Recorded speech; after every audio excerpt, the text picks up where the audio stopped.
Hi, I'm junior intern Jezeline Gloria Barral, and for this return demo, I'll be showing you how to repair a second degree perineal laceration, which frequently occurs during childbirth and can affect the fascia and the muscles of the perineal body, but not the anal sphincter. And this procedure is called depressurapy. So before I begin, I would just like to show you my surrounding. So these are just the subjects book for the upcoming compre, and this is the table. That's it.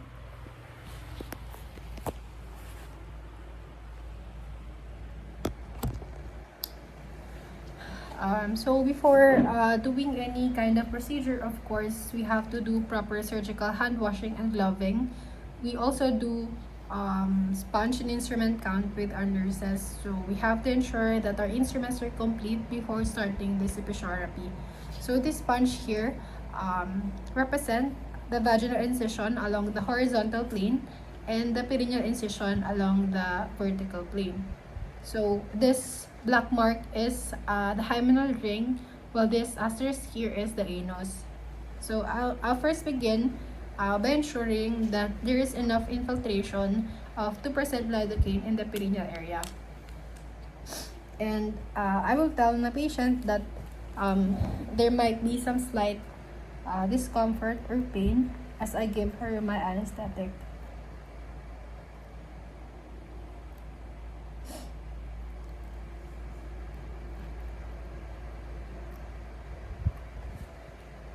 So once enough lidocaine is given, we'll now start with our repair. So first we have to ensure that there are no extension to the anal sphincter and to the rectum. So we'll also be identifying the apex of the wound to place an anchoring stitch 1 centimeter above the wound apex.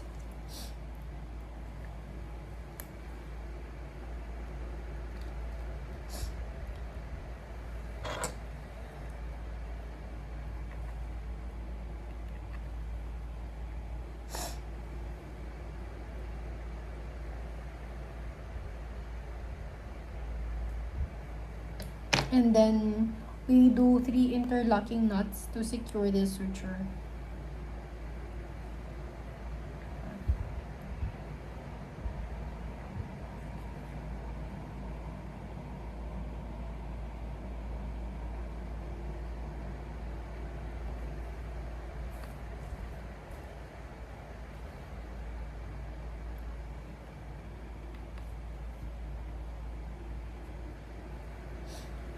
So we'll just be continuing this continuous locking suture with a 2O suture until we reach the hymenal ring.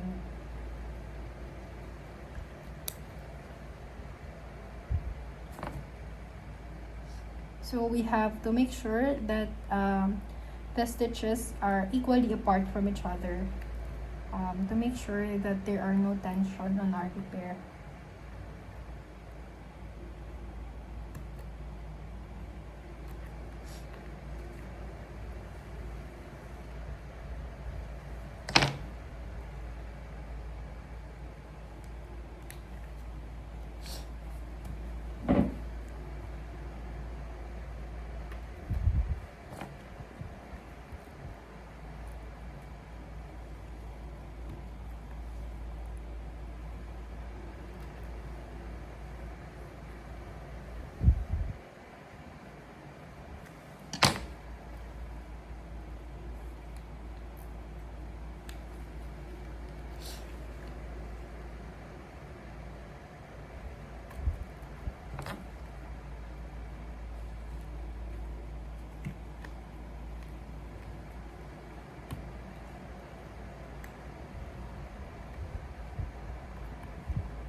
So notice how I put my needle behind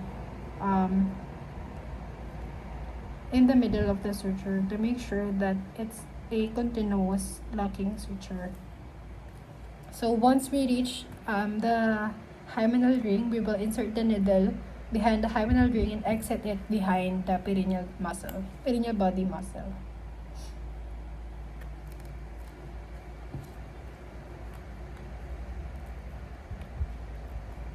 So this is to secure the angle of the perineal body.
Again, we'll be doing 3 interlocking knots to secure this suture.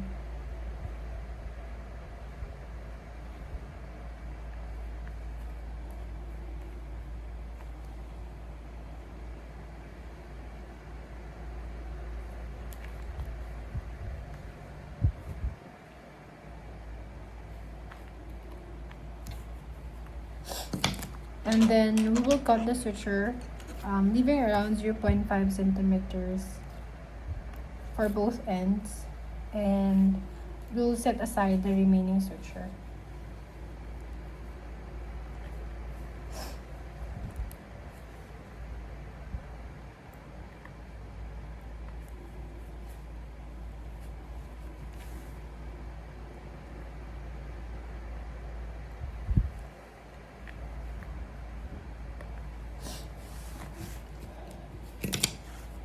So next, we'll be identifying the bulbocavernosus and the superficial perineal muscles, making sure that there are no bleeders around the area, and make sure to do suture ligation, such as figure of 8. So this will help in restoring the perineal body for long-term support. So after that, we'll be repairing the subcutaneous layer by going down in a, again, continuous stitch, and the skin by going down in a subcuticular stitch. So this will help give us a better healing and smooth edges for our repair.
So the final knot is tied proximal to the hymenal ring.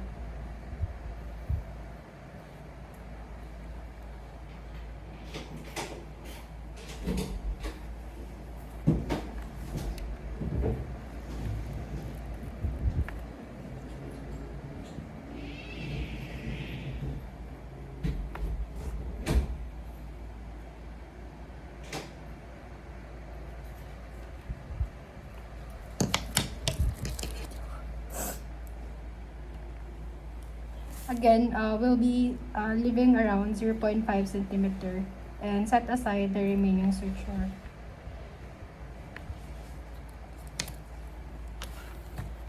So our repair is complete. Make sure that there are no bleeders around the area and no tension in our repair. So we also have to check the rectum for any hematomas, and we will be doing final sponge and instrument count with our nurses. And finally, I will tell my patient that there might be some pain or discomfort, which is normal, and watch out for any signs of infection such as redness, swelling, or any vaginal discharge. And I will advise her on pain management and daily body and perineal hygiene.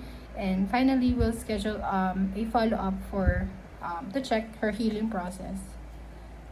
So that will be all po. Thank you.